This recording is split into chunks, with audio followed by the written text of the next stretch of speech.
Previo entonces de dejarle la palabra a la especialista en el tema de escuelas multigrado del nivel primario, voy a presentar de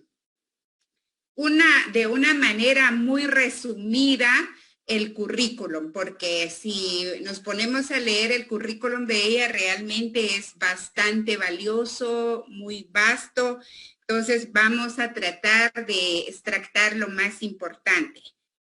Entonces, la magíster Brenda Judith Borrayo González cuenta con un profesorado en educación especial por la Universidad del Valle de Guatemala, una licenciatura en psicología educativa por la Universidad Rafael Landívar, una licenciatura en ciencias jurídicas y sociales por la Universidad Da Vinci de Guatemala y un máster en asesoramiento educativo familiar por la Universidad Complutense de Madrid, con acreditación de la Universidad del Istmo.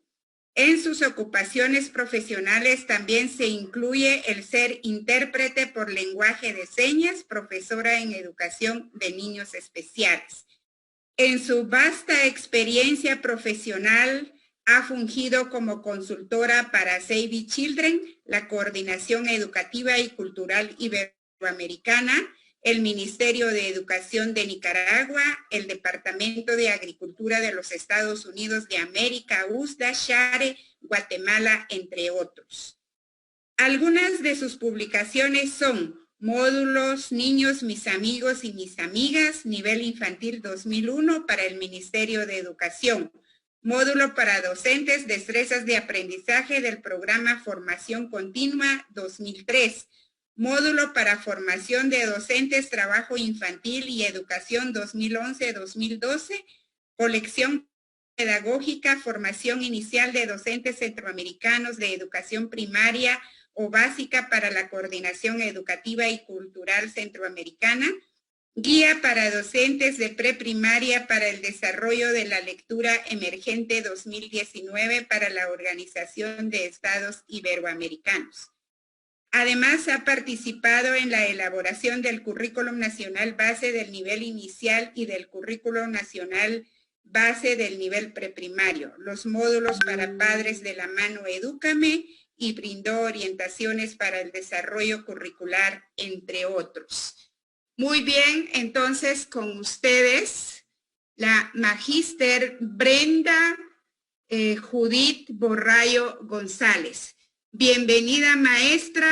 Muchísimas gracias por aceptar esta invitación. Sabemos que tenemos mucho que aprender de usted y sobre todo los maestros de los municipios del departamento. Es tan mal comprendido como es la escuela unitaria en multigrado. Antes de iniciar, quiero aclarar algunos puntos que considero son relevantes. Primero, cuando yo trabajo el tema de multigrado, le pido a los profesores que abran su mente, porque tenemos muchas ideas tomadas de no sé dónde en relación a multigrado que no necesariamente son ciertas. Y yo he escuchado en muchas reuniones a algunas personas decir, es una vergüenza que a estas alturas de la vida todavía tengamos escuelas en multigrado, porque percibimos que la modalidad es mala, que la modalidad es algo que sucedió, por alguna razón a alguien se le ocurrió implementar una modalidad como la escuela multigrado y que no es buena, y eso no es así. Y vamos a discutir a lo largo de esta hora y unos cuantos minutos a todas esas ideas preconcebidas o creadas nosotros mismos en algún momento de lo que es la escuela multigrado y cómo deberíamos nosotros verla para que funcione de una mejor manera. Estoy viendo en el perfil que hay personas de otros países, así que mil disculpas porque en algún momento voy a hacer referencia a algunos de los resultados y algunas de las situaciones muy propias de Guatemala, obviamente, ¿verdad? Pero creo que en términos generales, lo que yo he visto en otros países también en relación a multigrado, y he platicado con otros compañeros que también trabajan multigrado, nuestras realidades son bastante parecidas en algunos aspectos. Entonces, creo que en la generalidad es bastante aplicable a diferentes contextos. Vamos a iniciar entonces y agradeceré sus preguntas a lo largo de la conferencia. Por favor, siéntanse en libertad. Tenemos a 2 personas que nos están ayudando desde los diferentes perfiles que están transmitiendo. Y entonces siéntanse ustedes en plena libertad de plantear sus preguntas. Ellos van a tomar nota para que al final podamos ir resolviendo la mayor cantidad que sea posible. Sé que no va a ser posible responderlas a todas, pero por favor, no se queden con dudas. Así que vamos a iniciar entonces y quiero compartir con ustedes la presentación que preparé para esta actividad. Vamos a trabajar o a dar algunas sugerencias en relación a lo que debe ser la atención educativa o la atención pedagógica o las estrategias pedagógicas para las escuelas unitarias y multigrado del nivel primario. Específicamente del nivel primario, aclaro, porque no tengo un conocimiento más amplio de cómo funciona esta modalidad en otros niveles educativos. Entonces vamos a iniciar. Para iniciar, creo que es necesario definir qué son las escuelas unitarias y multigrado. En Guatemala las definimos así, las conocemos así, pero no son diversas. Una escuela unitaria es una escuela multigrado. Pero nosotros las conocemos como unitarias porque son aquellas escuelas que aun cuando sirven los 6 grados del nivel primario, son atendidas por solamente un maestro. Es decir, un maestro trabaja primero, segundo, tercero, cuarto, quinto y sexto, y además tiene las funciones de director. A diferencia de cómo nosotros identificamos una escuela multigrado, que son aquellos centros educativos donde, sirviendo los 6 grados, podemos tener 5 maestros, 4 maestros, 3 maestros o 2 maestros. ¿Sí? Ahora bien, aquí es necesario hacer una aclaración. En Guatemala, nosotros cuando hablamos del 65% de escuelas multigrado, poco más o menos de la totalidad que tenemos, hablamos en ese 65% de escuelas unitarias y de escuelas que tienen 4 docentes o menos. No consideramos a las que tienen 5 maestros, aunque la lógica nos dice que ahí está sucediendo una dinámica de multigrado, porque si solo hay 5 maestros, hay uno que está atendiendo 2 grados. Si nosotros consideráramos a esos centros educativos que tienen 5 maestros, llegaríamos casi al 76%. Pero eso fue una decisión administrativa y cuando nosotros hacemos el análisis estadístico y filtramos los datos de la cantidad de docentes sobre la cantidad de grados que sirve un centro educativo, en Guatemala cerca del 65% de las escuelas son multigrado y ahí están incluidas las unitarias. Ahora bien, ¿a dónde quiero llegar con esta definición? Aquí es donde aparece lo que yo denomino como una falsa idea que en algún momento nosotros nos creímos en el proceso de formación de magisterio. Por alguna razón en esos 3, 4 años que nosotros, 5 años que nosotros estudiamos magisterio, nosotros mismos nos convencimos que cuando fuéramos a trabajar como maestros íbamos a trabajar un grado.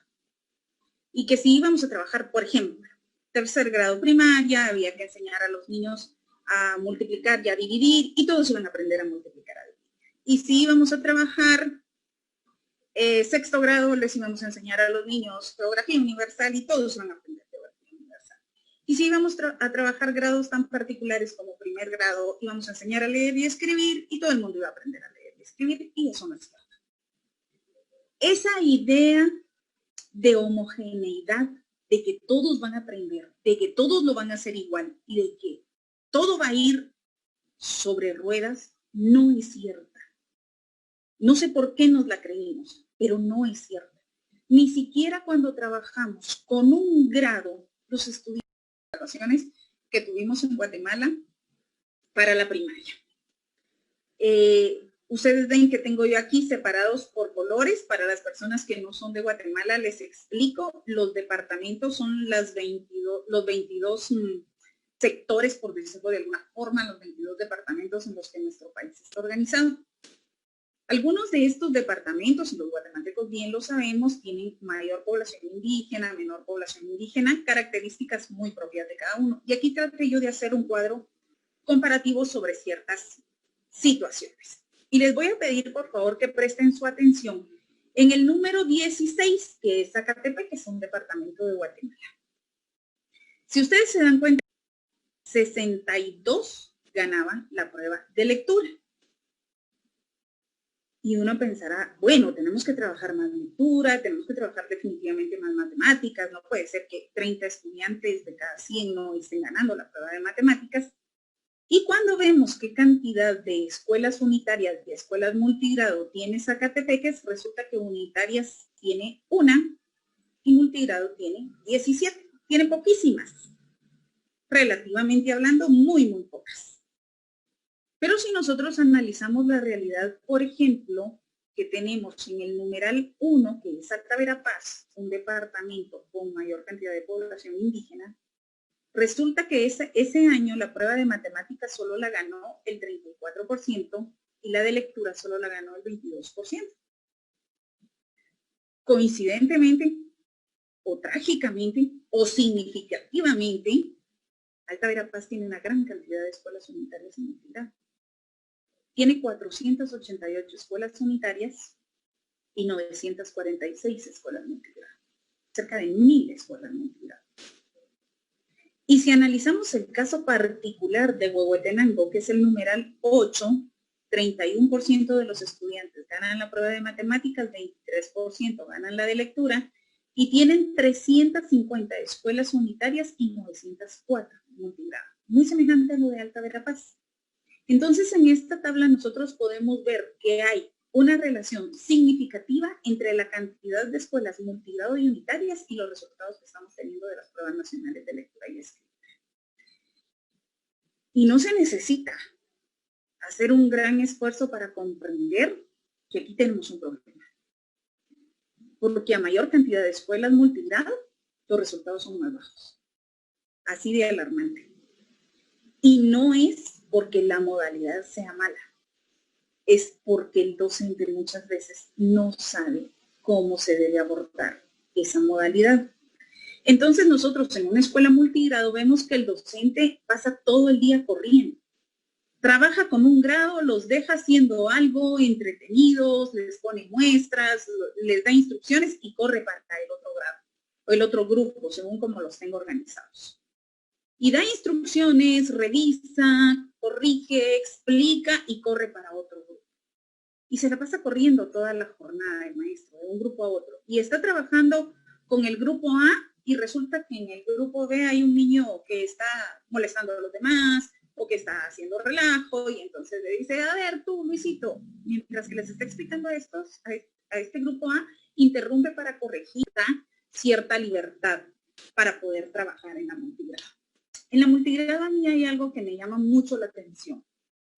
Durante muchos años se han hecho grandes esfuerzos para implementar modalidades alternativas porque la idea es, la escuela multigrado no es igual a una escuela gradada. Por lo tanto, no podemos trabajar en ella de la misma forma que en una escuela gradada. Y yo personalmente creo que esa es una de las mayores dificultades. Que queremos seguir trabajando como si fuéramos una escuela gradada cuando somos una escuela multigrado. Y en esa visión de tratar de cambiar esa idea, a veces yo me he encontrado en escuelas multigrado donde dicen, no, es que no los identificamos como primero, segundo, tercero, sino los identificamos como el grupo de las vocales, el grupo de los patitos y el grupo de las estrellitas, pero siguen siendo los de primero, los de segundo y los de tercero, aunque no les digan primero, segundo y tercero, sino que les dicen patitos, vocales o no sé qué, los sigues teniendo organizados por grados. Y esa es una de las primeras reglas rígidas que deberíamos romper. Existen otras formas de organizar a los estudiantes cuando trabajamos multigrado. ¿sí? ¿Lo podemos hacer? Claro que sí. ¿Por qué? Porque no tenemos ninguna cinta que nos amarre en relación a cómo pedagógicamente debemos servir la educación en una escuela multigrado. Esa es una gran ventaja. Por eso les digo, hay que ver el lado bueno y el lado malo de las cosas. El no tener esa legislación nos da ese tipo de libertades. Entonces, pedagógicamente hablando, ojo, pedagógicamente hablando, quiero hacer énfasis en eso, existen varias alternativas que nosotros podemos implementar para atender multigrado. Entonces, veamos cuáles podrían ser.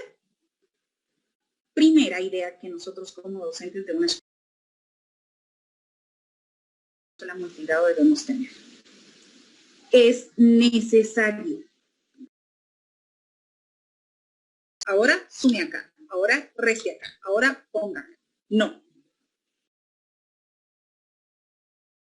El aprendizaje tiene que ser independiente. Para que una persona desarrolle su aprendizaje independiente, ¿qué necesita?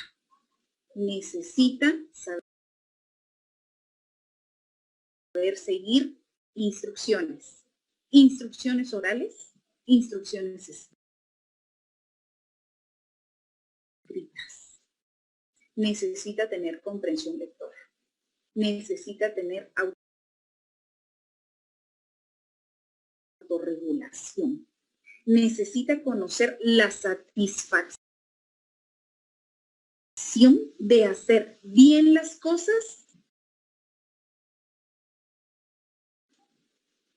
porque también de verde. Sí, esas otras también de verde. Y pintamos las ramas de color café. Y el niño las pinta y dice, ¿y estas otras ramas también de color café? Y cada rama, cada hoja que él va pintando, pregunta constantemente si es así, la forma en que el docente se mueve a la hora de dar la clase. No se trata de correr como en esos concursos que hay en las fiestas infantiles, donde corremos a agarrar una pelota o un globo de un lado para otro. El movimiento del docente dentro de la dinámica del aula tiene que ser organizado. ¿En qué momento yo estoy trabajando con el grupo A? Porque sé que el grupo B está trabajando de forma independiente. Y si yo tengo 3 grupos, sé que me muevo del grupo A, los dejo con trabajo independiente, me voy al grupo B, los dejo con trabajo independiente, me voy al grupo C, los dejo con trabajo independiente, regreso al grupo A, y así la dinámica en la que yo voy, el movimiento tiene que ser planificado. No tiene que ser correr de un lado a otro, ¿sí? Entonces el docente tiene que pensar también esa dinámica de movimiento que va a tener en la clase. ¿Cuándo lo piensa? ¿Cuándo planifica? Tiene que diseñar actividades muy propias, muy bien pensadas, muy organizadas.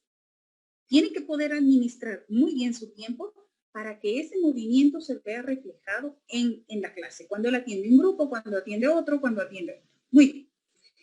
Y algo muy importante, señores. Recordemos que en los años 1900, pocos, 1800, muchos por ahí, la ley de educación, en Guatemala se estableció una ley que regía la enseñanza militar en nuestras escuelas. Y eso todavía está hasta hoy. Todavía seguimos teniendo ejercicios militares dentro de las escuelas. Y eso es lo que nos impide repensar la organización del aula de una forma diferente. Nosotros tenemos los escritorios en fila, el pizarrón al frente, la mesa del profesor al frente, y todo el mundo tiene que estar viendo hacia el pizarrón. Probablemente eso haya sido funcional en su momento, probablemente eso pueda ser funcional con algunos grupos, pero en una escuela multigrado eso no es funcional. La escuela multigrado hay que repensarla como una dinámica diferente, en la que yo idealmente podría tener un pizarrón que puedo mover de un lado a otro, en la que yo tengo que organizar las sillas, las mesas, los escritorios o las bancas donde los niños se sientan de una forma diferente, no en fila. Donde los espacios de movimiento sean lo suficientemente flexibles como para que se comprenda que hay una dinámica ordenada donde el conocimiento fluye. donde todos nos podemos mover de forma ordenada, porque en algún momento yo voy a trabajar en un grupo y en otro momento voy a trabajar en otro grupo. Y el movimiento, esa fluidez de espacio, esa libertad, esa flexibilidad de movimiento, tiene que ser no solo para el docente, sino también para los estudiantes. A manera de anécdota les cuento, yo he visitado escuelas donde les molesta tanto que se cambie de posición los escritorios que los han pegado con cemento al suelo. Así no se pueden mover los escritorios. Además de ser un atentado contra la seguridad, porque a la hora de un temblor que en nuestro país son muy frecuentes, en realidad eso nos da una idea de la rigidez que nosotros creemos debe tener la educación entonces. Y no es así. Esa es una de las ideas que tenemos que cambiar. La escuela multigrado, visualmente, el mobiliario, las bancas, las sillitas, lo que sea que tengamos para que los niños se sienten, debe organizarse de una forma diferente. No es posible trabajar la escuela multigrado en filas, por favor. Algo muy importante de las ideas que yo decía, que es necesario ir modificando e ir repensando. Ahora bien, ¿cuáles son esos elementos pedagógicos que nosotros como docentes deberíamos considerar para pensar en trabajar de una mejor forma la modalidad multigrado? Existen varias opciones. Una de ellas es organizar los grados próximos de tal manera que sean atendidos por el mismo docente. Miren, yo voy a hablar sobre la experiencia de lo que he visto en mi país. Nosotros en las escuelas muchas veces organizamos los grados según la cantidad de estudiantes. Y he visto cosas como, por ejemplo, en primer grado hay, por poner un ejemplo, 20 estudiantes. Y en sexto hay 10 estudiantes. Entonces al docente le dan primero, a un docente le dan primero y sexto. Porque la cantidad mayor que hay en primero la compensan con la cantidad menor que hay en sexto. Porque el criterio de organización de grados se basa únicamente en la cantidad de estudiantes. Eso no debería de ser así. Yo debería, como director, como equipo, parte de un equipo docente que trabaja en una escuela multigrado, comprender la necesidad que el mismo docente atienda grados cercanos. ¿Por qué? Por una simple y sencilla razón. Es mucho más fácil para mí organizar el proceso de enseñanza con grados cercanos y no con grados tan dispersos como primero a sexto. Entonces, la cantidad de estudiantes que hay en cada grado no es un criterio válido pedagógicamente hablando para organizar a los grados. Pero generalmente, ¿qué es lo que sucede? Algunos docentes dicen, bueno, pero ni modo, si yo me quedo con primero y segundo voy a tener 50 estudiantes, mientras que el que tenga quinto y sexto va a tener 18. Eso no es justo. Pero es lo correcto pedagógicamente hablando, porque la cantidad de estudiantes no debería de ser el criterio. Y acá, hace 1 o 2 años, el Ministerio de Educación sugirió y lo envió a las direcciones departamentales de educación, esta propuesta en relación a cómo debían organizarse los grados para ser atendidos por el mismo docente. Por supuesto, esta es una sugerencia que cada centro educativo debería considerar si le es factible o no. Obviamente, en una escuela unitaria donde un docente atiende los 6 grados y la dirección, pues no hay mucha opción, tiene que hacerlo todo. Pero en las escuelas que tienen 2 grados podrían organizarse de esta forma. El docente 1 podría atender primero y segundo, y el docente 2, tercero, cuarto, quinto y sexto, y cumplir con las responsabilidades de la dirección del centro escolar. A ver, yo sé que ahorita muchos desgarraron sus vestiduras porque eso implica, creo uno, menos trabajo para el docente 1, porque solo va a atender 2 grados. Pero son los 2 grados fundamentales para lograr que el estudiante sea autónomo.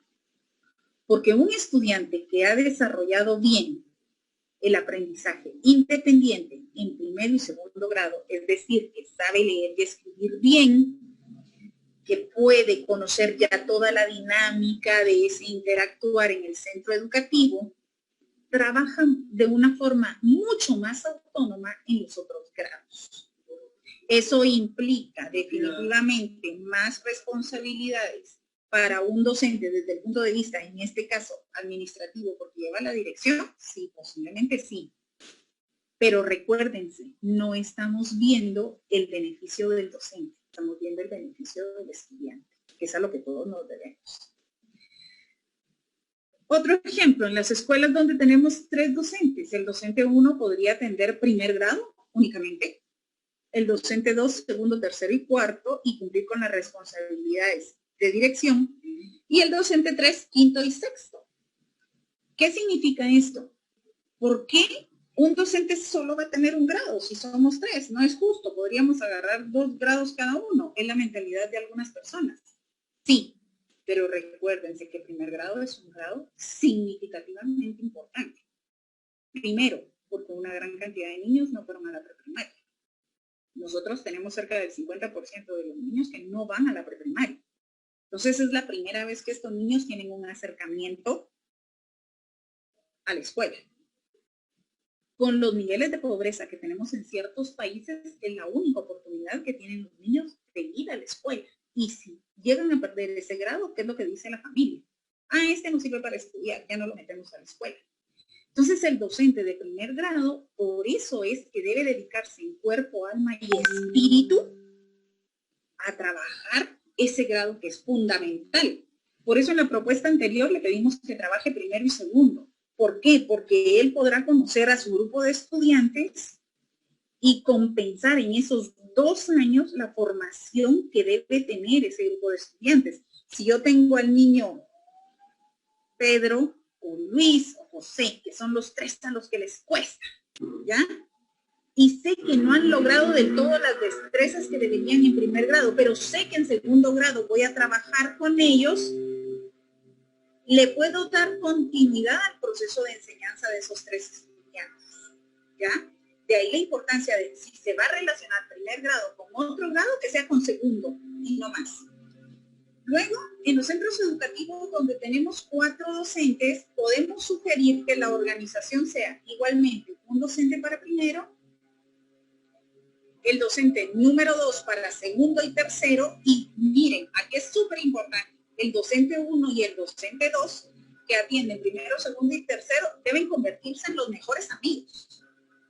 Porque en la escuela tiene que entenderse que estos grados fundamentales para desarrollar aprendizaje autónomo, destrezas de lectura, destrezas de pensamiento lógico, destrezas analíticas de matemáticas, son la base para todo el desarrollo autónomo que va a seguir en los siguientes grados de la primaria.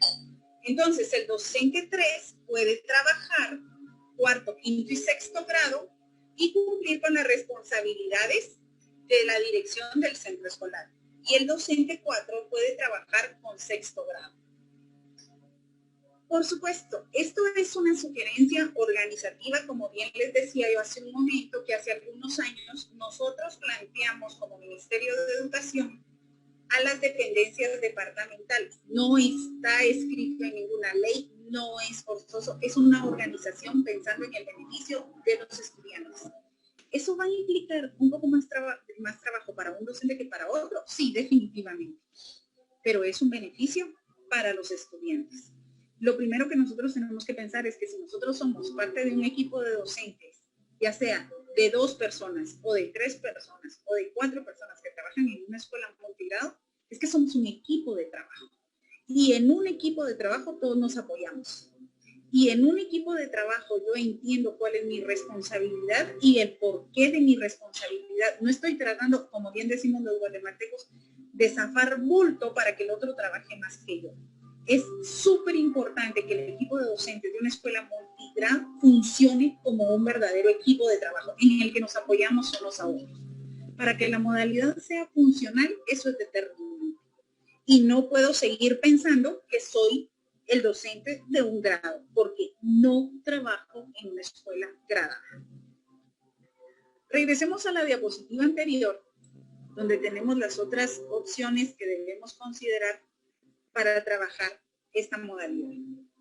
Existe otra sugerencia que es organizar a los estudiantes en equipo de trabajo para abordar o para enseñar algunas áreas curriculares.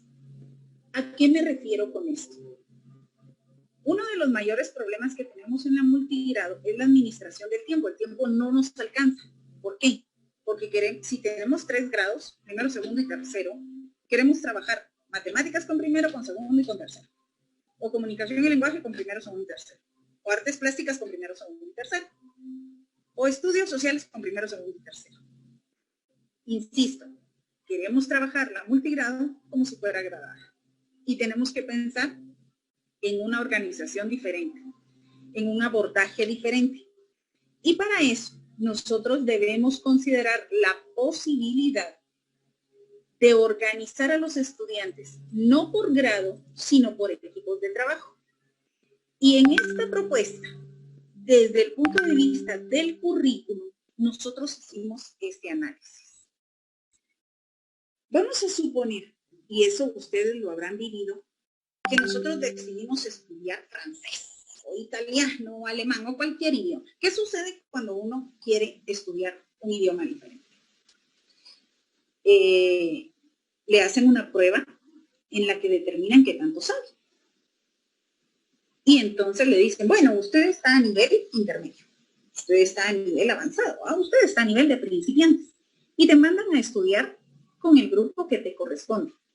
Y ahí hay gente que es más grande que tú, más joven que tú, de tu edad, que tienen probablemente estudios diferentes a los que tú tienes. Pero ¿cuál es el común que tiene esa gente contigo? El nivel de logro que tiene o el nivel de aprendizaje que ha logrado de ese idioma. Entonces nosotros debemos pensar en esa posibilidad en las áreas curriculares.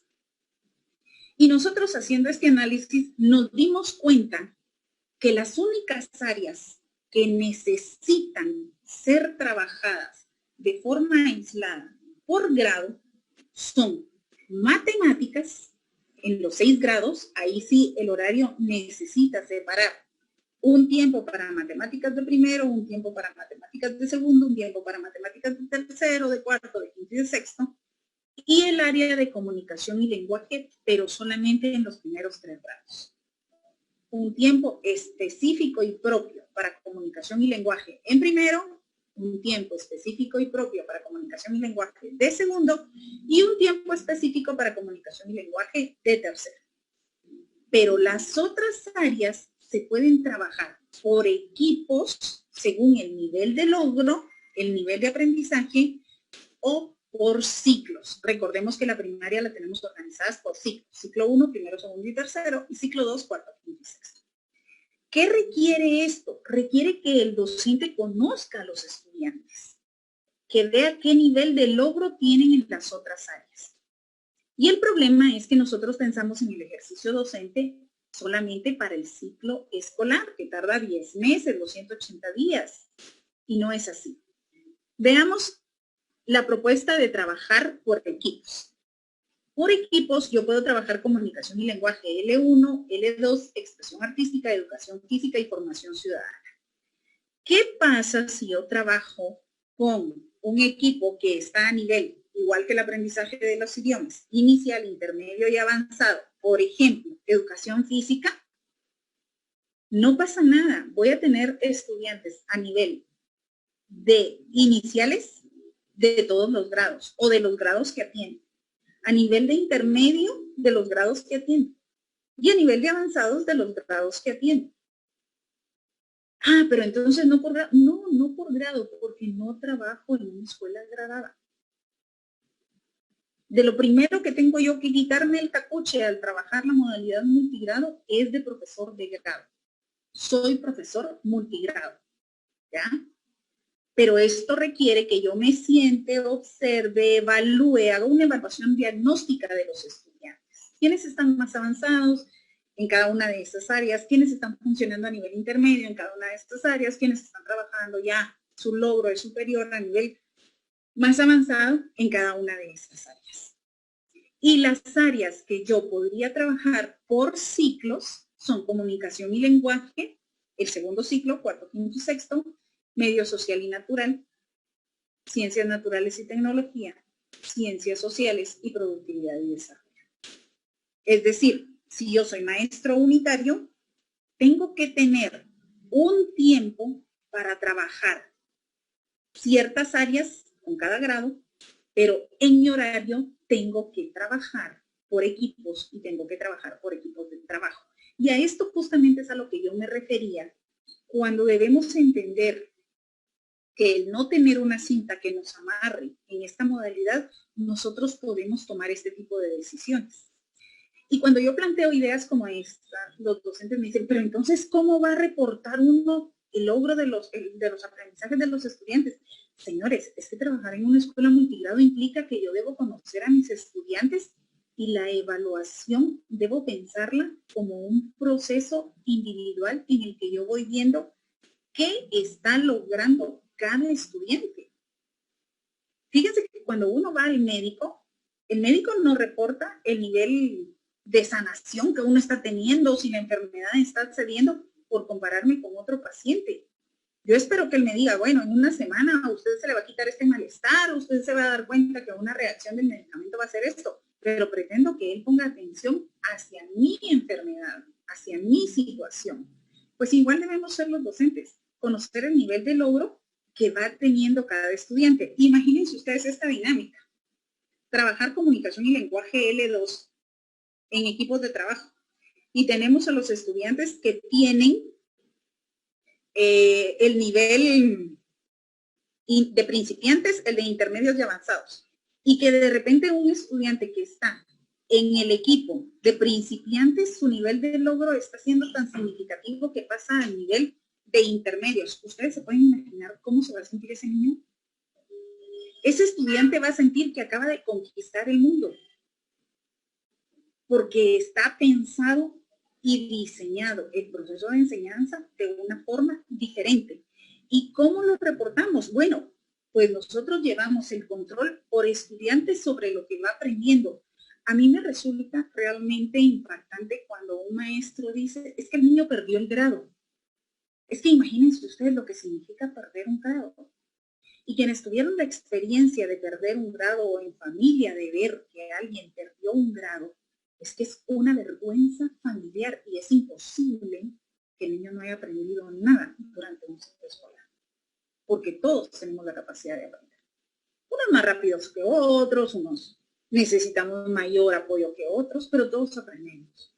Pero condenar de una forma tan determinante y decir, el niño perdió el grado, es impactante para toda la familia. Yo tuve la experiencia de conocer un programa argentino que se llama Todos Pueden Aprender. Y es algo que ellos denominan como promoción asistida. Una estrategia muy, muy bonita. Pero ¿saben qué fue lo que realmente me impactó? Que la dinámica es que el niño que no ha logrado llegar al nivel de los aprendizajes llaman al padre o a la madre de familia y le dicen, su niño no ha logrado del todo los aprendizajes, pero si usted se compromete a hacer con él A, B, C, D, F, G, nosotros lo promovemos de grado, le vamos a hacer una prueba cuando él regrese y queremos ver que usted se ha preocupado de trabajar con él. Esa es la dinámica a grandes rasgos. En esta experiencia, cuando yo la conocí, platiqué con una mamá y le preguntaba yo qué le había parecido a ella cuando le plantearon esa opción para su hijo. Y decía ella algo que me llegó al corazón, ustedes. Cuando yo era niña yo perdí un grado, decía ella.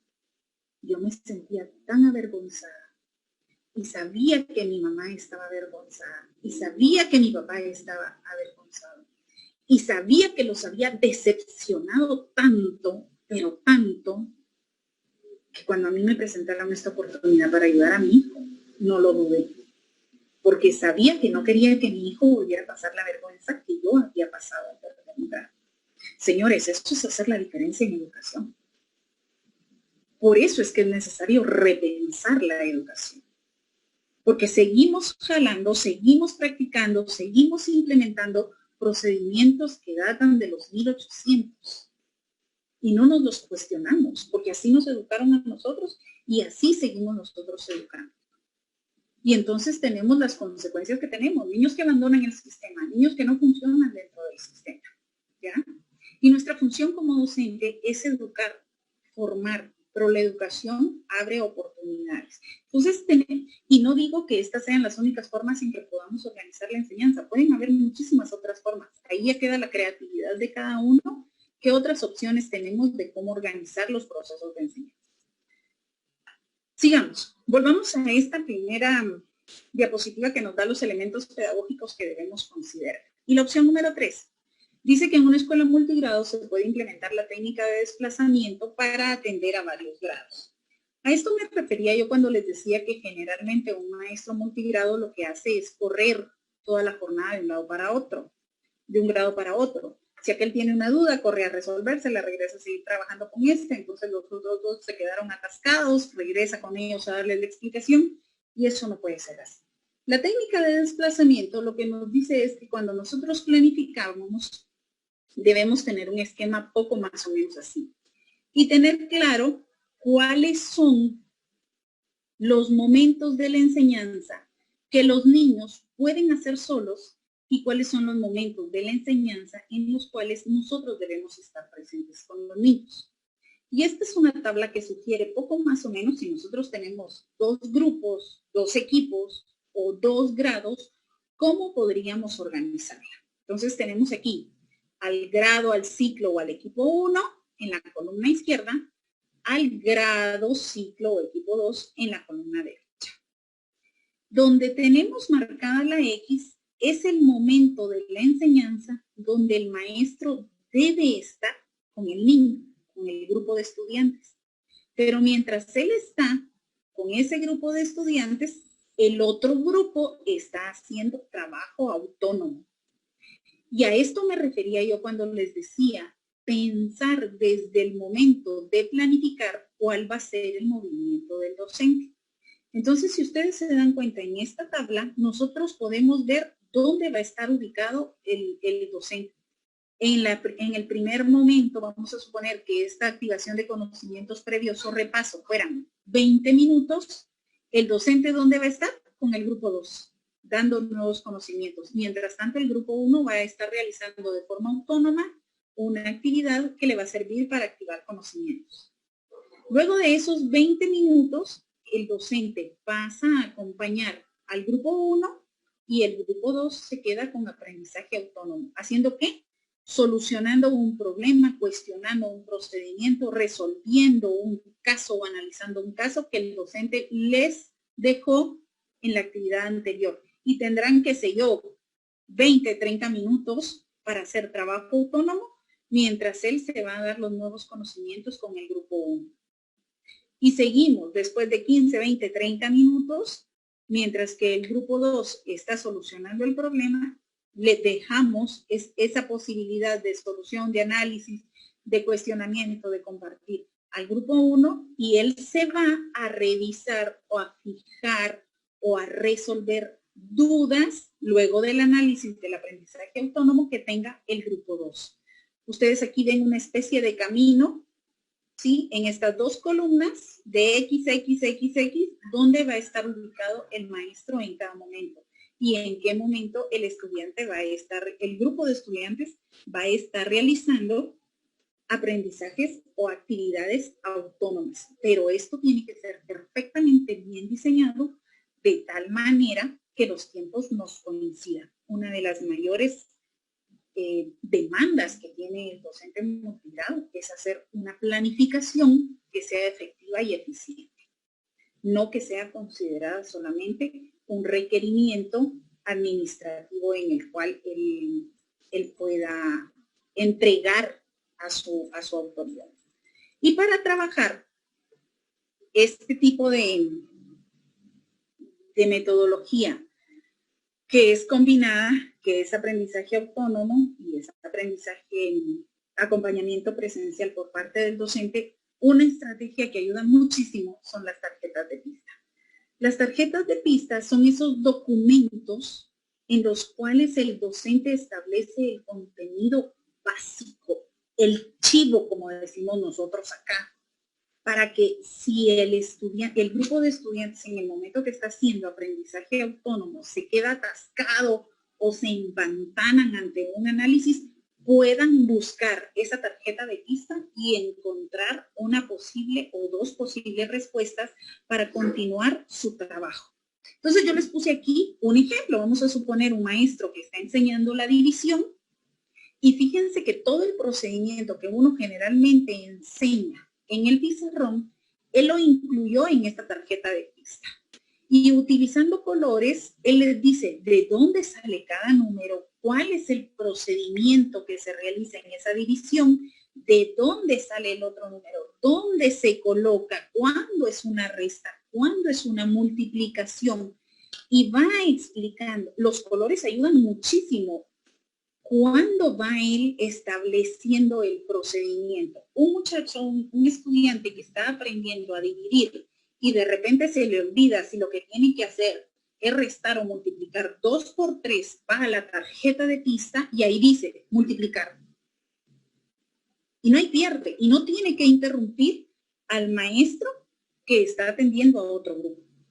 Y las flechas y los colores, como les digo, ayudan un montón. Y en cuestión de pocas prácticas, el estudiante ya ha aprendido cuál es la dinámica de la tarjeta de pista.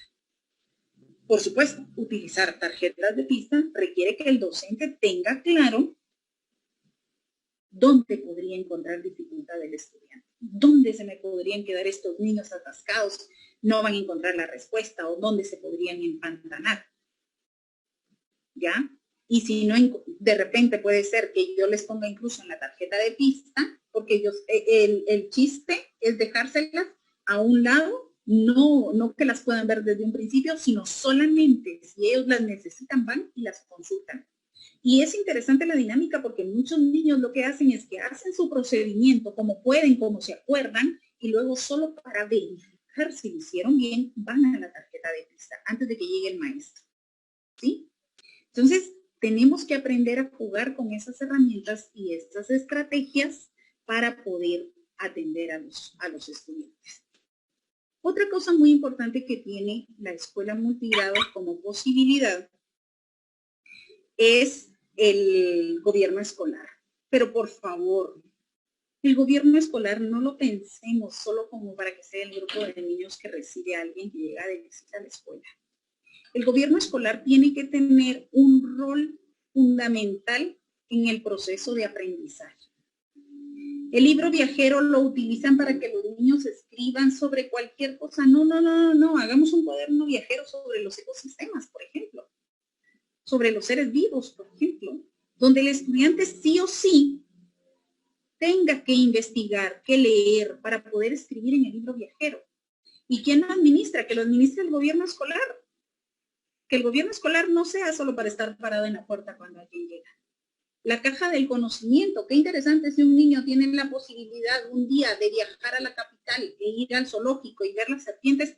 Imagínense que ese niño puede escribir algo y ponerlo en la caja del conocimiento para que cualquiera de sus compañeros pueda llegar y leer lo que él aprendió sobre las serpientes en el zoológico La Aurora.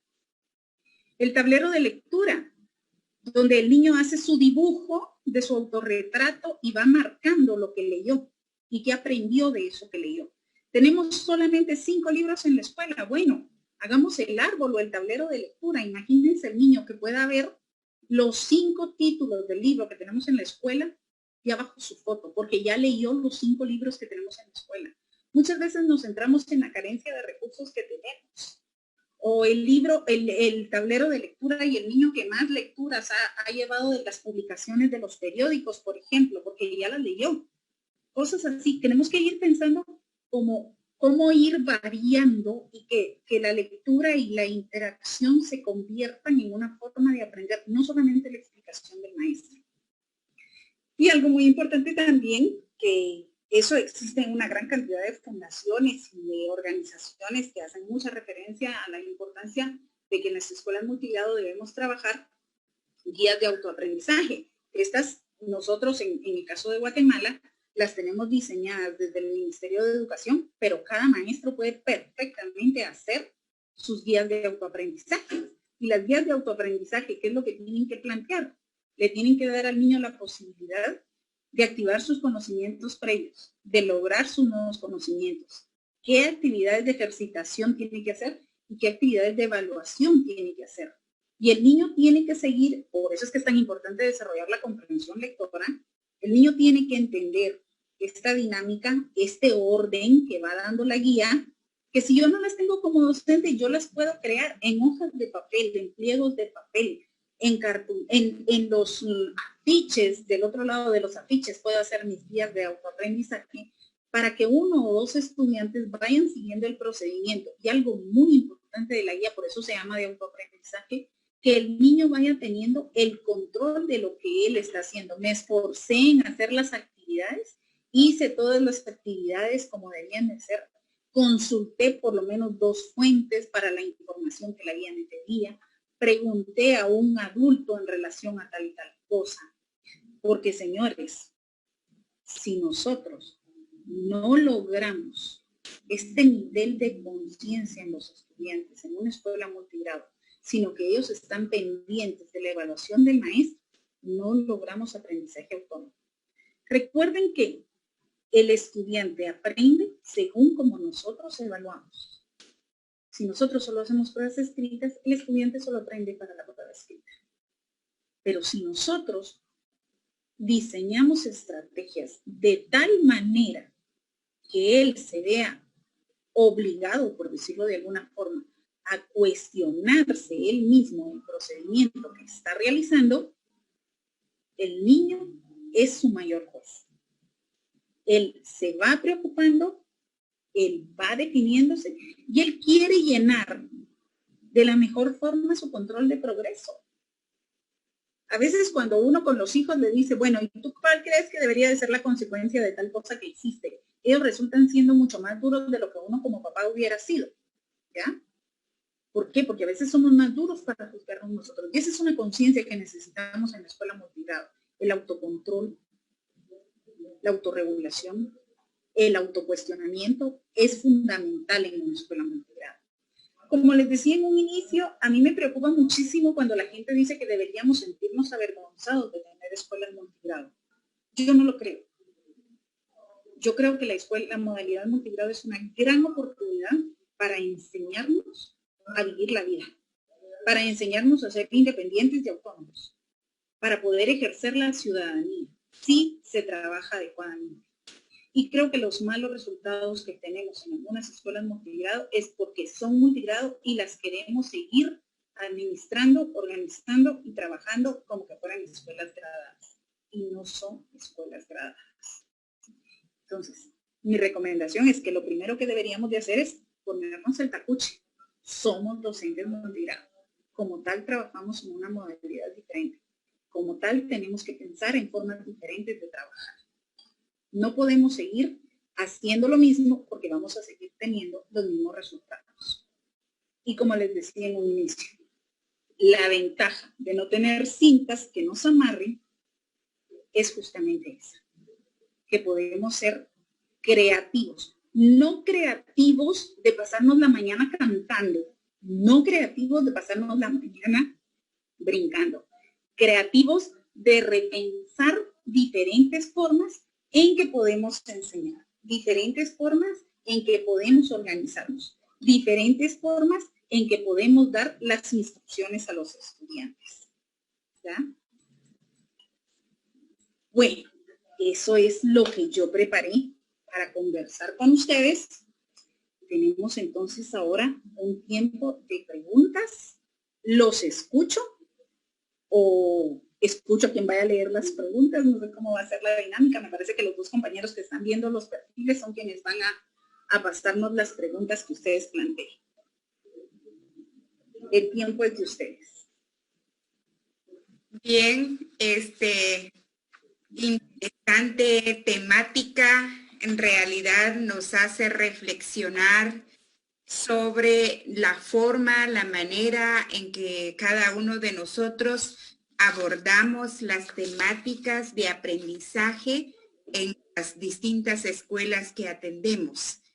Las escuelas realmente necesitan mucho de nosotros, compañeros y compañeras maestras, como dice la maestra Brenda. Tenemos que ser creativos, sobre todo esa creatividad, pero la creatividad en ese análisis, en ese autoanálisis, en ese cuestionamiento, autocuestionamiento, y también lo que hemos escuchado en otro momento, que todas las acciones, todos los aprendizajes son cerebrales, son cognitivos.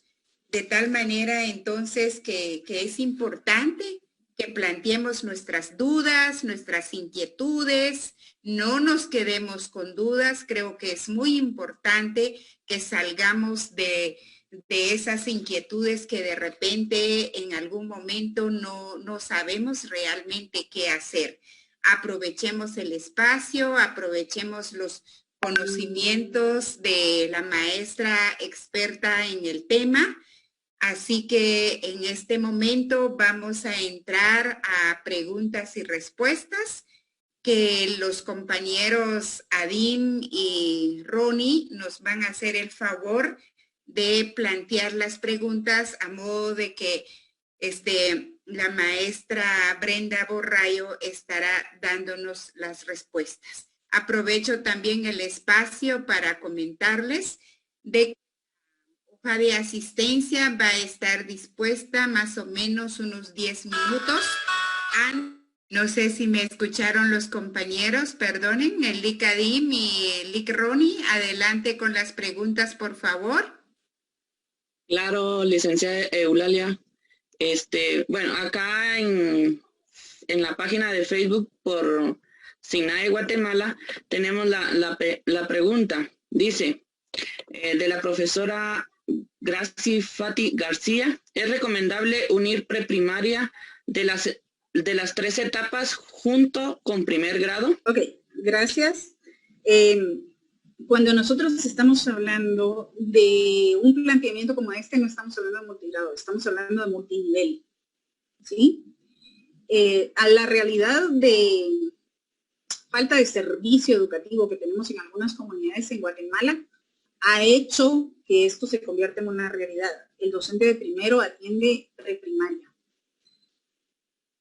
Eso es una organización operativa, no es una organización administrativa, porque sabemos que ningún docente puede estar nombrado para trabajar preprimaria y primero y obviamente tampoco se ve reflejado en el ingreso. No es recomendable, no es administrativamente un procedimiento que se realice, sin embargo, organizativamente sucede en algunas partes porque los niños tienen la inquietud de empezar a ir a la escuela y el docente voluntariamente lo hace para arrancar.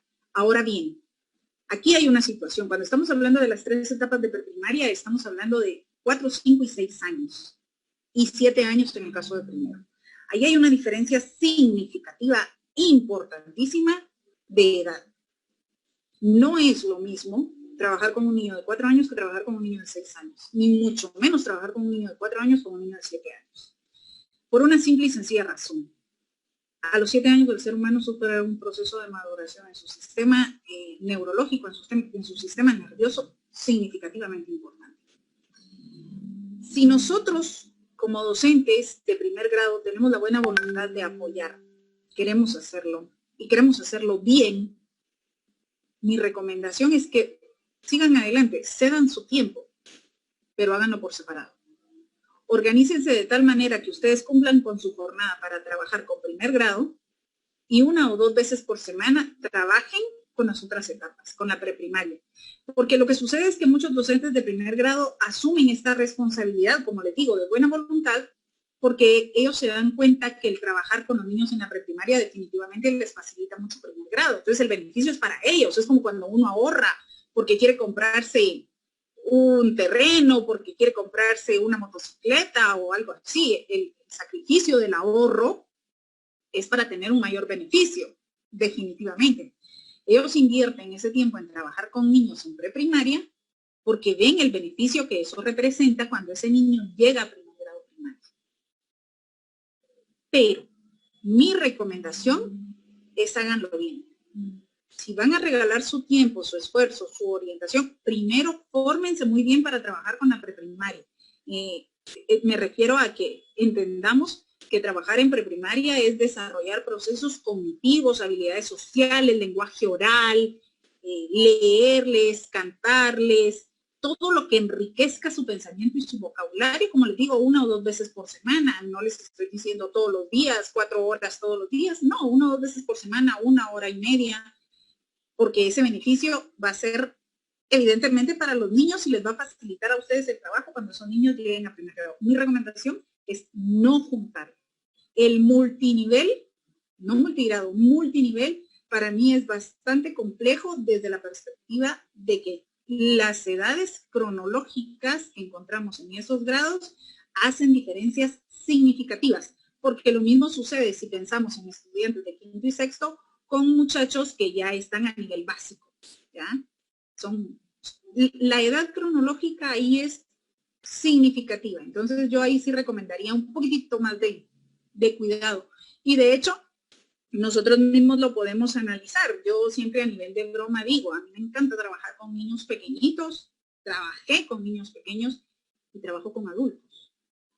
Pero dar clases a adolescentes, yo no me siento como que soy la mejor opción para ellos, digo yo, no me gusta, no me siento capaz, no me siento cómoda. Entonces, también hay que aprender a establecer esas diferencias. Nosotros no somos buenos para todo, ¿ya? Somos buenos para muchas cosas, pero no para todo. Entonces también tenemos que considerar esas diferencias. Hay docentes que son extraordinariamente fabulosos para trabajar con quinto, sexto, primaria. De verdad, mi respeto, es increíble cómo desarrollan la conciencia en los estudiantes que están entrando ya a la edad de la adolescencia, de la preadolescencia, todo ese tipo de cosas. Habemos algunos que no podemos, ¿sí? Y hay maestros que dicen, no, a mí si me dan primero yo renuncio. A mí trabajar con chiquitos no me gusta, tienen hasta que limpiarles los mocos, eso a mí no me gusta. Sabemos quiénes lo disfrutamos. ¿Sí? No nos importa limpiar mocos o que nos llenen de mocos cuando nos besan. Nos encanta trabajar con pequeños. Entonces también tenemos que considerar cuáles son esas características que nosotros tenemos, con qué grupos funcionamos más. Yo no recomiendo la integración de niveles diferentes. Sí, licenciada, gracias. En este caso hay otra de las preguntas que nos hacen llegar. Dice el profesor Tony Pedroso, ¿cómo sería la mejor forma para la planificación para atender lo que es la modalidad multigrado, ¿verdad? Gracias. Fíjense que la planificación es una de los requerimientos más demandantes de la formación docente y muchas veces es a las que menos atención les ponemos. Yo como anécdota cuento que cuando yo recién me gradué de maestra, que aún está, como dicen, escoba nueva barre bien, una compañera entró a trabajar dando clases, yo entré a trabajar a un programa de rehabilitación, entonces yo no planificaba, porque yo trabajaba con niños drogadictos, pero ella sí iba a dar clases y trabajaba, tenía que planificar. Y estábamos recién graduadas y ella me dijo, ala, vos así, de buena onda, ayúdame a hacer mi planificación, que tengo que entregar mi planificación del próximo año. Y nos sentamos y recuerdo que fueron como 2 o 3 días, uno de patojo está emocionado, planifica y planifica y planifica y planifica. Hicimos la planificación de ella de todo el año. Bueno, la vida empieza a correr, ustedes lo saben, cuando uno termina el diversificado, esto y lo otro. Y a los años, como 8 o 9 años después, yo me encontré con esta amiga de nuevo, porque habíamos dejado de vernos después, ya cuando uno ya se cree adulto y trabaja, habíamos dejado de vernos y este día que me la encontré, ¿cómo estás? ¿Qué nos qué? ¿Qué nos cuentas? ¿Qué lo otro? ¿Dónde estás trabajando? Yo ya seguía trabajando en el mismo centro educativo donde había empezado a trabajar. Y de repente me dice, ¡ala, mira, qué bueno que te encuentro! ¿Por qué no me haces un favor y me ayudas a hacer otra planificación? Porque ya me aburrí de trabajar la misma. Cuando nosotros somos docentes y vemos la planificación como un requisito administrativo, creemos que hay un formato fijo, una forma correcta de planificar. La planificación es como el presupuesto familiar. ¿De qué depende? De cuánto ganamos, de cuánto somos y de qué hacemos con nuestra plata. Pues igual es la planificación. La planificación debe tener claramente definidos cuáles son los aprendizajes que los estudiantes deben lograr, con base en qué, en lo que ellos son y en lo que ellos ya saben. No existe un formato único, verdadero, ideal para planificar. No existe, eso no existe. La planificación debe ser una herramienta que le sirve al docente. Pero ¿qué es lo que hacemos en muchos sectores? La autoridad determina cuál es el formato porque entonces para él es más fácil revisarlo. Y entonces el docente hace una planificación a la que no le encuentra ni pie ni cabeza. Un docente multigrado debe organizar y planificar su jornada de trabajo con base en los aprendizajes que los estudiantes van a lograr. Si le queda bien organizarlo por equipo de trabajo, hágalo por equipo de trabajo. Si le queda bien organizarlo por área, hágalo por área. Si le queda bien organizarlo por grado, hágalo por grado. Si le queda bien organizarlo por ciclo, hágalo por ciclo. ¿Qué es lo importante que debe tener? ¿Qué es lo que van a aprender los estudiantes? Porque incluso la planificación, lo que tiene muchas veces es lo que nosotros nos planteamos. También hay que repensar la planificación. Si me dicen, es mejor hacerlo por área, es mejor hacerlo por grado, es mejor hacerlo por equipo, yo les diría, ¿cómo va a trabajar? Cuando trabaje por equipo, hágala por equipo. Cuando trabaje por grado, hágala por grado. Cuando trabaje por área, hágala por área. Pero la planificación debe reflejar el ejercicio, la actividad que usted va a realizar cada día y en ella se debe ver qué es lo que los estudiantes van a aprender. Eso es lo importante de la planificación. Que usted tenga organizada en su cabeza y en su documento lo que va a realizar ese día para que todos aprendan. ¿Un formato que yo le recomiende? No. Los elementos básicos que va a aprender el estudiante, qué recursos necesito para que el estudiante aprenda eso, qué procedimientos didácticos voy a seguir para que el estudiante aprenda eso, cómo los voy a organizar para que el estudiante aprenda eso, serían los elementos básicos que debería de tener. Para yo saber en qué momento va a suceder esto o lo otro para que el estudiante aprenda. Hacia eso le apuntaría yo. Sí, licenciada Brenda. Otra de las preguntas por el profesor Banet López dice, ¿cómo se puede trabajar la modalidad multigrado en las escuelas que no tienen las condiciones mínimas para atender a los estudiantes? Fíjense que esa es una de las condiciones básicas que debemos analizar. ¿Cuál es la realidad de nuestro centro educativo, del centro educativo en el que trabajamos? Por eso les decía yo que nosotros debemos considerar y no hay una receta única de cómo atender al multigrado. Hay escuelas en casi todos los países de Latinoamérica, de Asia, de África, que ni siquiera tienen donde los niños se sienten. Los niños se sienten en el suelo, los niños se sienten en blog, sí, es cierto, es una realidad. ¿Cómo debemos organizar esos espacios? ¿Cómo debemos hacerlos? De tal manera que sea lo suficientemente efectivo para que el aprendizaje suceda. Miren, yo fui maestra en el área rural durante algunos años, estuve en Quetzaltenango, trabajé allá, sé lo que es trabajar en el área rural, sé lo que es dar clases sin tener, a veces, pero ni un yeso, lo sé, no es fácil. Pero el punto es que muchas veces el docente se pierde, y nos sucede a todos, en la información que queremos transmitir, y no en la habilidad y la destreza que el estudiante debe desarrollar. Les pongo un ejemplo. Un tema que yo cuestiono mucho, que seguimos enseñando todavía, es el tema de por qué el Quetzal tiene el pecho rojo. Y lo cuestiono porque me pasó que cuando mi hija estaba en la preprimaria, llegó un día y me dijo, te voy a contar algo, pero no vayas a llorar. Imagínense ustedes que una niña le diga a uno eso, uno siente que el suelo se abre, ¿qué le pasó a esta niña? Y empezó, fíjate que Tecumán peleó con Pedro, y me contó toda la historia. Y entonces cuando Tecumán cayó herido, el Quetzal voló sobre él y se posó sobre su pecho, y por eso el Quetzal tiene el pecho rojo. Y la niña tenía la cara realmente descompuesta y triste de contarme eso. Entonces le dije yo, ¿y por qué habría yo de llorar con eso? Porque es muy triste pensar que Tecumán se murió, me dijo ella. Y entonces yo analicé en ese momento, cuando nosotros enseñamos información científica real y cuando nosotros enseñamos ideas hasta cierto punto mitológicas, por decirlo de alguna forma, como que fuera información real. Entonces yo me senté con ella y le dije, tú te das cuenta que esa es una historia, pero que es imposible que el Quetzal tenga por eso el pecho rojo. El Quetzal tiene el pecho rojo porque genéticamente es un ave, que su plumaje en el pecho es roja.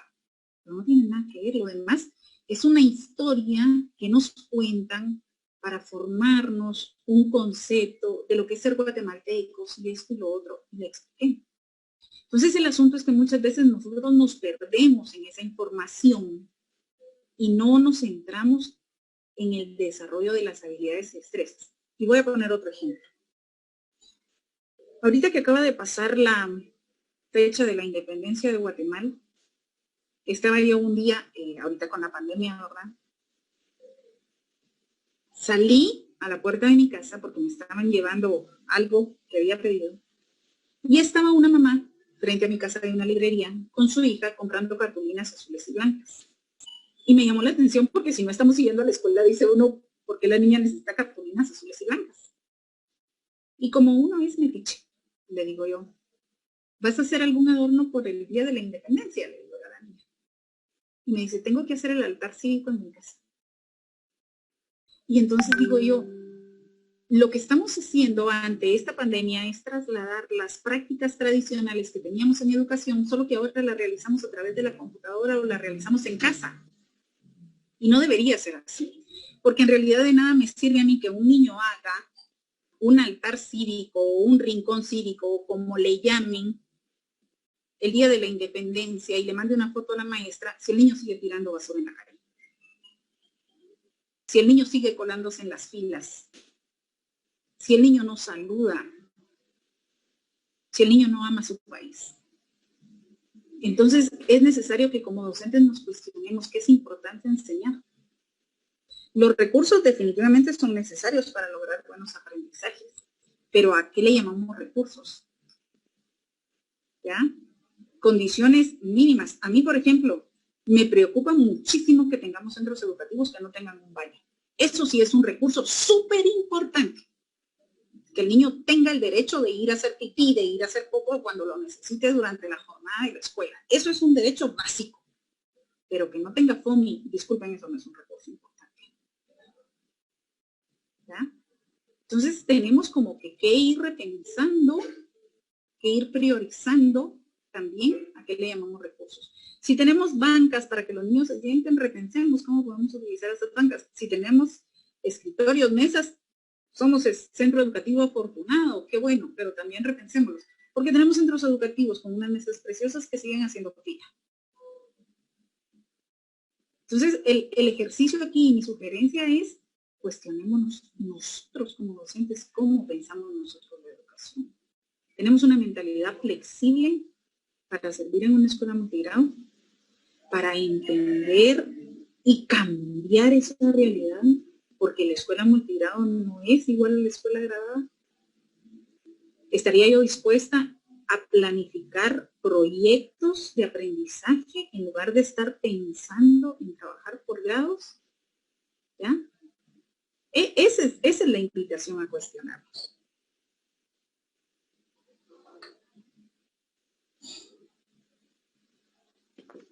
Otra de las preguntas dice, ¿cómo debe organizarse el aula y la planificación de una escuela unitaria? Fíjense que la escuela unitaria, yo creo que una de las mejores opciones que tiene para trabajar es trabajar por proyectos. Un proyecto en el que definimos qué debe aprender el grupo de estudiantes de cada grado, cuáles son las actividades que cada grupo de estudiantes de cada grado va a realizar, y debe ser un espacio abierto en el que la organización del ambiente dependa de las actividades que se desarrollen, no de la cantidad de grados que atendemos. Porque he visto escuelas unitarias donde lo que hacen es que tienen el grupo de bancas o de sillas para primero, el grupo de bancas o de sillas para segundo, el grupo de bancas o de sillas para tercero, sigue siendo una clasificación por grado en un mismo ambiente. Yo creo que en escuela unitaria es donde más debemos trabajar por proyectos y saber cuáles son las actividades que deben realizar los estudiantes de primero, los de segundo, los de tercero, los de cuarto, los de quinto, y contar con ese espacio para que en algún momento, según las actividades que planificamos que le corresponden a cada grupo, a cada equipo, a cada ciclo o a cada grado, puedan tener el espacio para realizarlas. La organización depende entonces de las actividades de aprendizaje que diseñamos.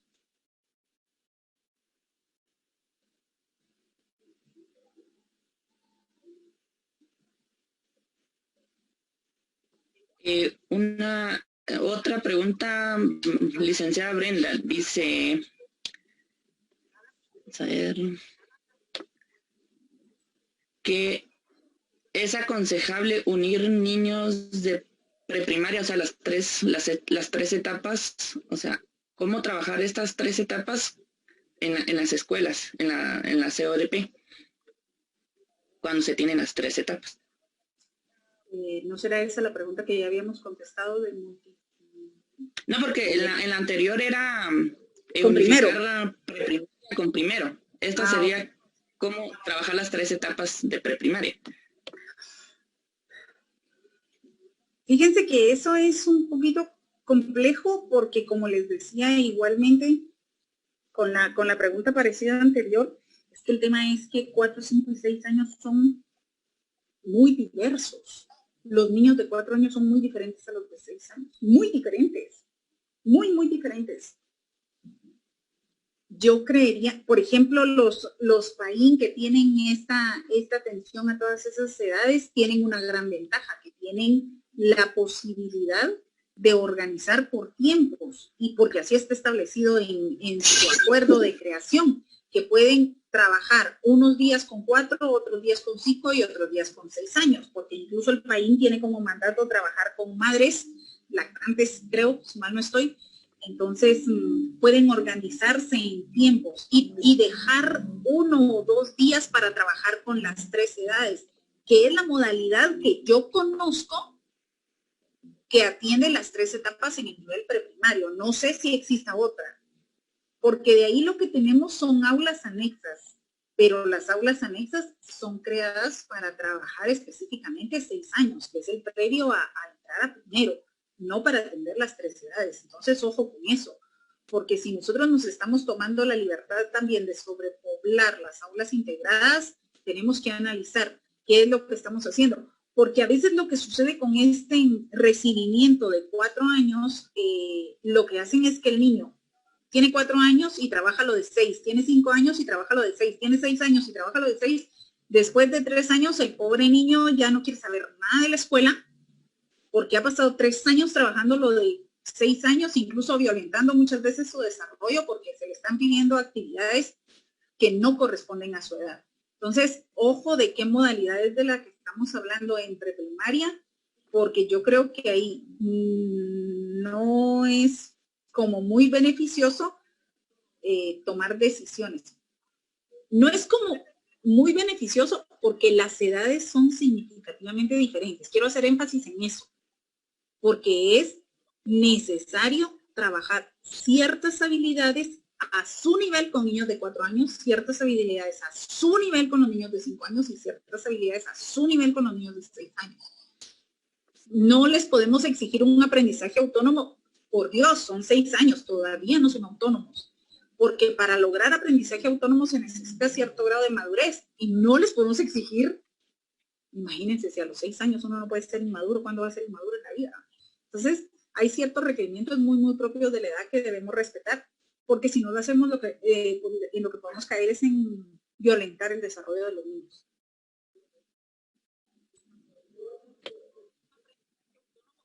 También preguntan de que si se puede compartir el material, o sea, las diapositivas, licenciada Brenda. Por supuesto que sí, yo en un momento se las mando a la licenciada Eulalia y ustedes sabrán cómo se las hacen llegar, si tienen listado de participación o si lo cuelgan en el perfil. Por supuesto que sí, claro que sí. Ok, gracias. La última de mi parte, porque como también le tengo que dejar el espacio al compañero, dice, ¿qué metodología debería de utilizar el maestro multigrado de nivel medio y nivel primario? Me imagino que trabaja el docente en 2 niveles, por eso. Por eso les decía yo en un principio, yo la presentación la trabajé sobre primaria porque jamás he trabajado multigrado en otro nivel. No sé, la verdad es que no sé. Creo que tendría que vivir la experiencia de trabajarla en el ciclo básico, cómo se implementa, por ejemplo, en una telesecundaria o algo así. Nunca he tenido la experiencia, honestamente no me atrevo a hablar sobre algo que nunca he experimentado, ni mucho menos hacer una recomendación sobre algo que no sé si funciona o no funciona. Entonces, pero ustedes que tienen la experiencia de trabajar con otros niveles, podrían tratar de tomar algunas ideas y implementarlas, ver si les funcionan, qué tendrían que modificar para lograr que sea funcional. Yo, repito, no me atrevo a hacer ninguna recomendación porque jamás he trabajado multigrado en un nivel que no fuera el nivel primario.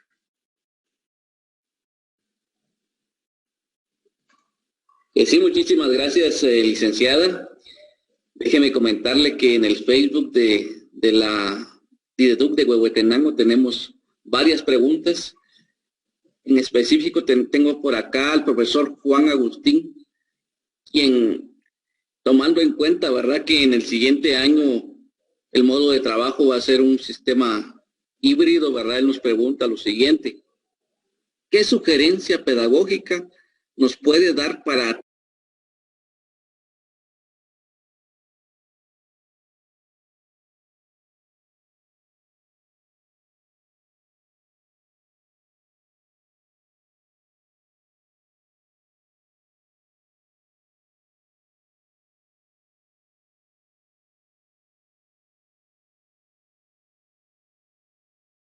niños en el mismo momento dentro de la escuela?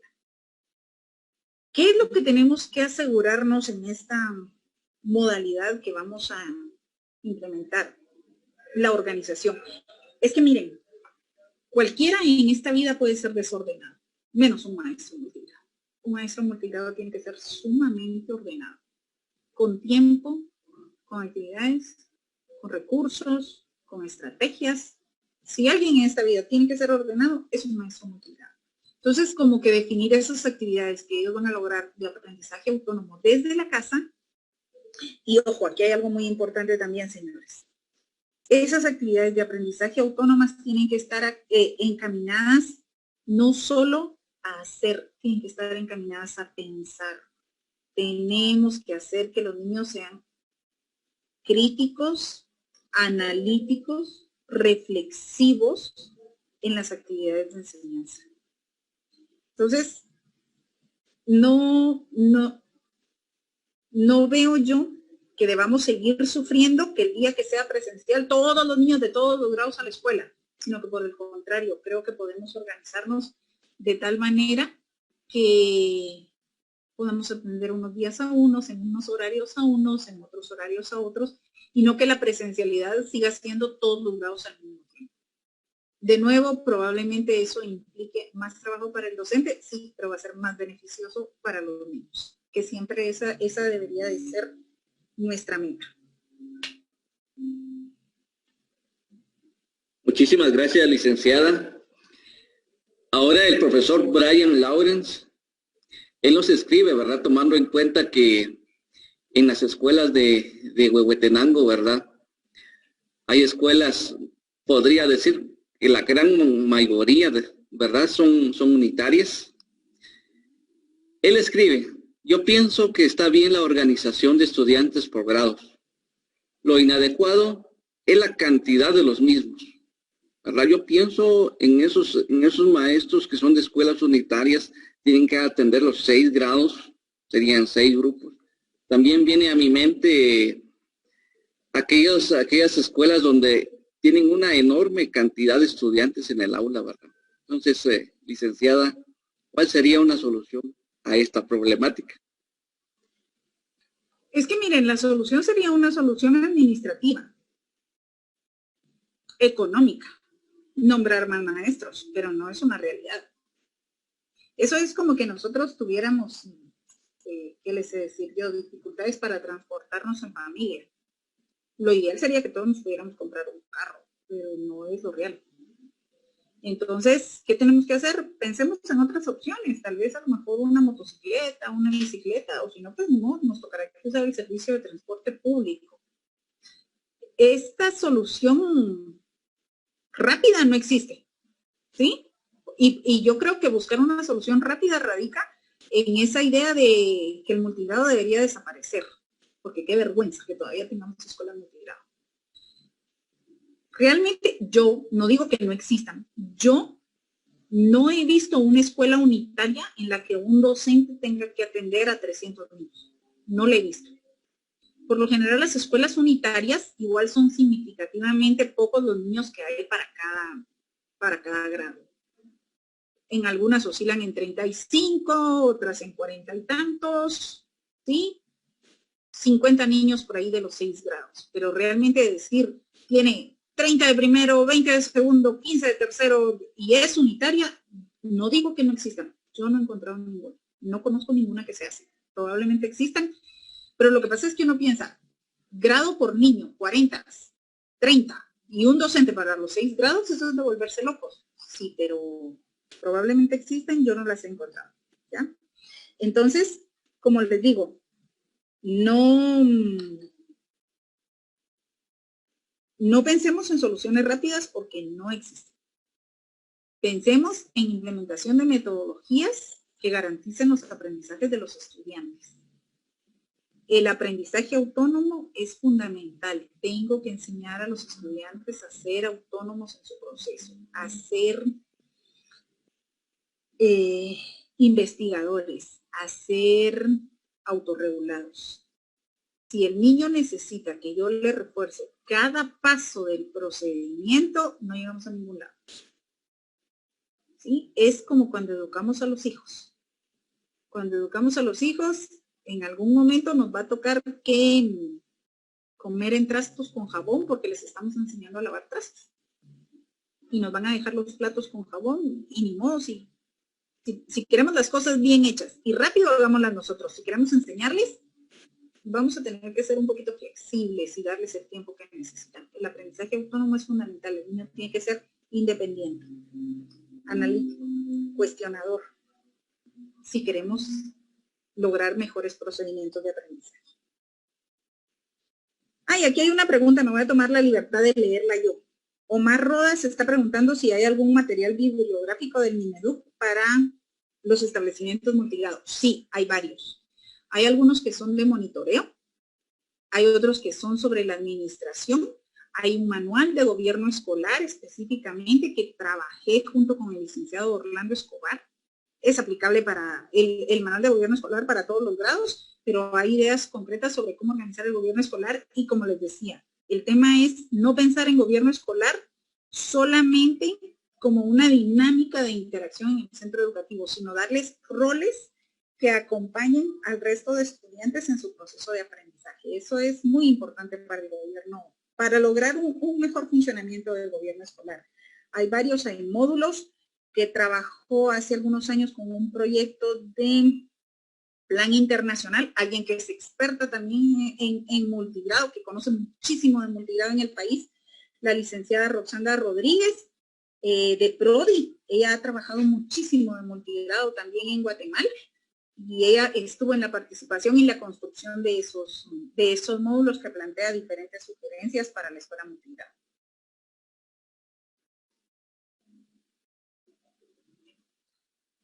Muchísimas gracias, licenciada. Ahora tengo una pregunta por el profesor Edel Rox Chávez. Él nos pregunta, ¿cómo planificar, organizar y abarcar los contenidos en base al CNB? Fíjense que esa es la pregunta del millón, porque el CNB no está organizado por contenidos, el CNB está organizado por competencias. ¿Qué es lo que tenemos que tratar de lograr nosotros cuando trabajamos entonces? Que el estudiante alcance las competencias a través de la verificación de que el estudiante está logrando los indicadores de logro, valga la redundancia. Pero realmente nuestro propósito no es cubrir contenidos, nuestro propósito es que el estudiante desarrolle competencias. Y dependiendo del grupo, la planificación y cómo nosotros diseñamos la enseñanza tiene que estar enfocada al logro de competencias.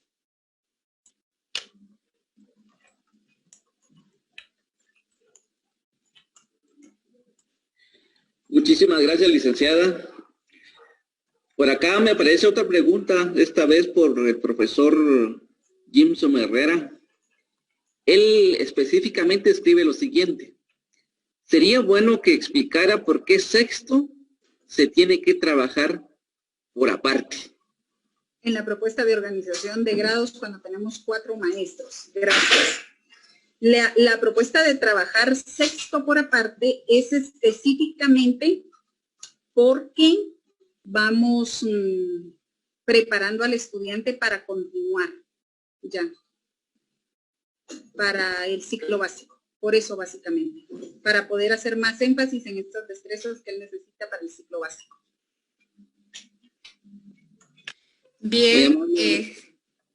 perdón, yo sé que hay un montón de preguntas, de dudas, de inquietudes. Sin embargo, los compañeros han hecho el esfuerzo de seleccionar las más relevantes, las más importantes. Todas son importantes, pero haciendo una reflexión sobre la exposición de la maestra Brenda, realmente son situaciones profundas que nos invitan a seguir trabajando, a seguir reflexionando, a seguir analizando y, como ella indicaba, para que nosotros nos sigamos autoformando, que sigamos leyendo. Seguramente, hablando del departamento de Huehuetenango, vamos a ver de qué manera se puede dar seguimiento a este proceso en el marco de lo que es el SINAE, o sea, el Sistema Nacional de Acompañamiento Educativo. Así que realmente estamos sumamente agradecidas con estos conocimientos. Hay inquietudes definitivamente, hay cosas que no lo vamos a resolver todo en una charla como este tiempo, este espacio. Sin embargo, son tips que nos dan, que nos motivan, que nos hacen clic para que nosotros podamos seguirnos autoformando, sigamos leyendo, sigamos investigando. Muy bien, entonces, de verdad, muchas gracias. Sin embargo, le vamos a dar las palabras a la máxima autoridad de la Dirección Departamental de Educación, que es la licenciada Leonora Beatriz Méndez Solórzano de Tello, quien en este momento, pues, se va a dirigir hacia el público. Licenciada Leo, el espacio es suyo. Adelante, por favor.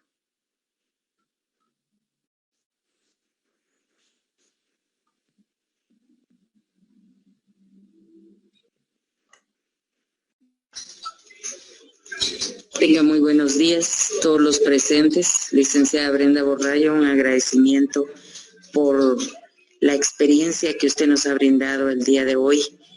Es de reconocer que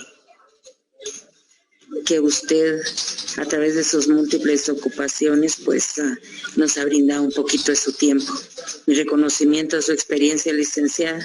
Le agradezco mucho el haber compartido con todos nosotros un tema que trascendentalmente viene de historia, ¿verdad? Porque en nuestro país, desgraciadamente, tenemos todavía escuelas multigrado y unitarias, pero tenemos buenos maestros, licenciada, y a eso se debe la multiplicidad de preguntas que pues los docentes indicaron en este día. Mi reconocimiento también a los señores docentes, porque sabemos que las jornadas de actualización y sobre todo en temas que a nosotros nos interesan, nos dejan mucho para nuestra formación docente. El agradecimiento por haber compartido este taller con la licenciada Brenda Borrayo.